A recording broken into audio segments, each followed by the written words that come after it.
Hi guys, இப்போ நம்ம gear cycle வாங்கியிருக்கோம். வாங்க கியர் சைக்கிளை பாட்டு பார்ப்போம். நாக்கு ஒரு மூலையில் கிடக்கு காய்ஸ், அதனால் இப்போ நாங்கள் யூஸ் பண்ண மாட்டோம் காய்ஸ்.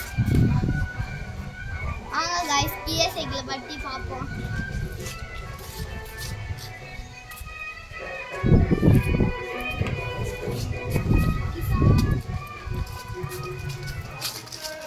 காய்ஸ் உங்களுக்கு ஓட்டி காமிக்குது guys gear cycle.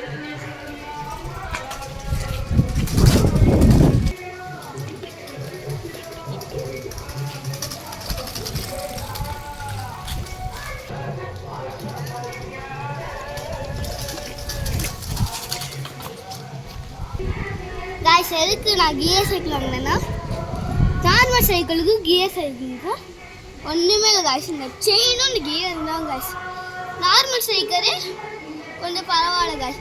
Gear cycle ஏதாச்சும் ஒன்று உடஞ்சுன்னா முடிஞ்சு காய்ஸ் கியர் சைக்கிள். அதான் காய்ச்சி கியர் சைக்கிளை பற்றி சொல்லி காமிக்கிறேன் காய்ஸ்.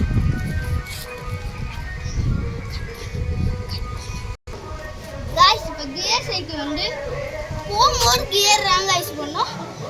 நிற்கும் போது கியர் போட்டால் இந்த ஒரு பாக்ஸ் மாதிரி இருக்கிற காய்ஸ், அந்த பாக்ஸு போயிடும் காய்ஸ். அதனால் அந்த வேல இருக்கும் போது தான் காய்ஸ் கியர் போடுங்க காய்ஸ்.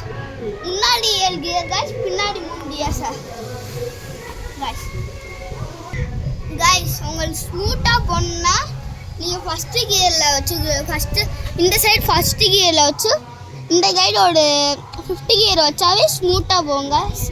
இந்த பக்கம் 1 இந்த பக்கம் 1 கியர் வச்சிங்க அழுத்துறதே தெரியாது காய்ஸ். காட்டில் மிதக்கிற மாதிரி இருக்கும் காய்ஸ். 70 கியர் எங்கிட்ட ஒரு 3 கியர் போட்டிங்கன்னா அவ்வளோதான் காய்ஸ், சோலி முடிஞ்சு காய்ஸ். அழுத்தவே முடியாது காய்ஸ். சரி காய்ஸ் நீங்கள் நிற்கும் போது கியர் போட்டுருவாங்க காய்ஸ், பெரிய பிரச்சனை ஆயிடும் காய்ஸ். அதுக்கப்புறம் சரியே பண்ண முடியாது காய்ஸ், பார்த்துக்கோங்க காய்ஸ். அதனால் போகும்போது கியர் போடுங்க காய்ஸ். இப்போ நான் ஓட்டி காமிக்கிறேன்.